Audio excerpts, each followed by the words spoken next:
Page 133. 3. Listening. Understanding the brain. Outcomes. B. Listen again. How will research impact these areas in the future, according to the experts? Complete the notes using as many words as you need. 1. One of the biggest challenges for organizations in this day and age is adapting to changing situations. Those organizations that can change are the ones that are more likely to be successful.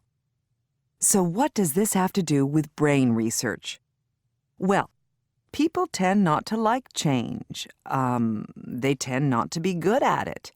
And research into how the brain works goes some way toward understanding why that is, so we can work with people to create more effective change. It also tells us how the brain manages information, how people make decisions or solve problems, how they work together in a team, and so on.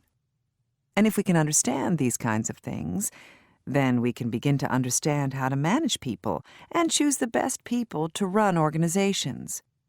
In the future, this research is certain to affect how companies train employees and promote them into senior roles so that they'll have the best people to lead their organizations and make the best decisions in times of change. 2.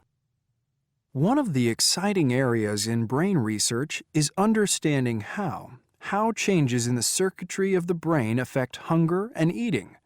It's in the early stages, but there is promising research in this area.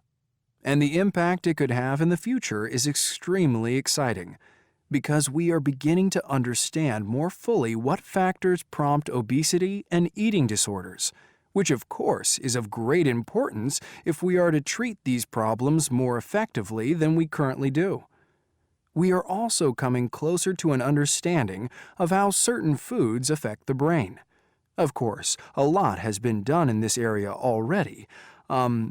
We already see on the market drinks that, if manufacturers are to be believed, promote brain health, for example.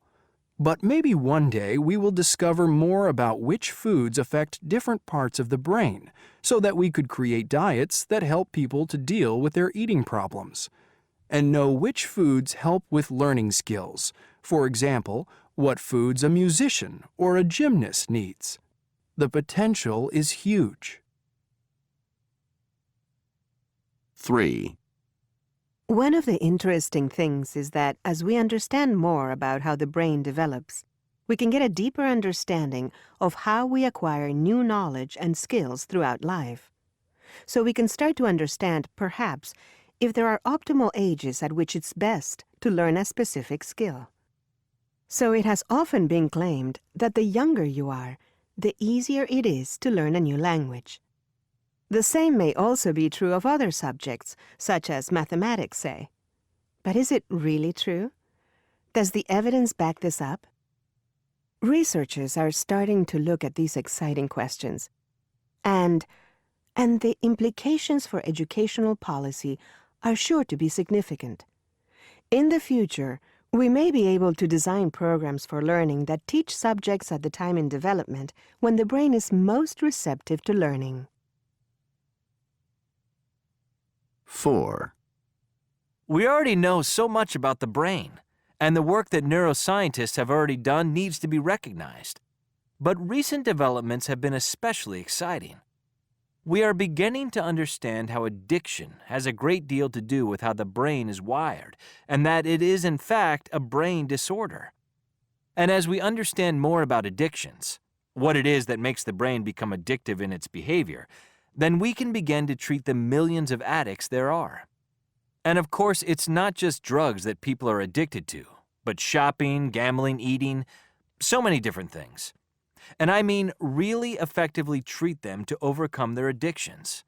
However, going back to the subject of drugs, the impact on society in the future would be enormous, especially when you consider the amount of drug-related crime we have, for example.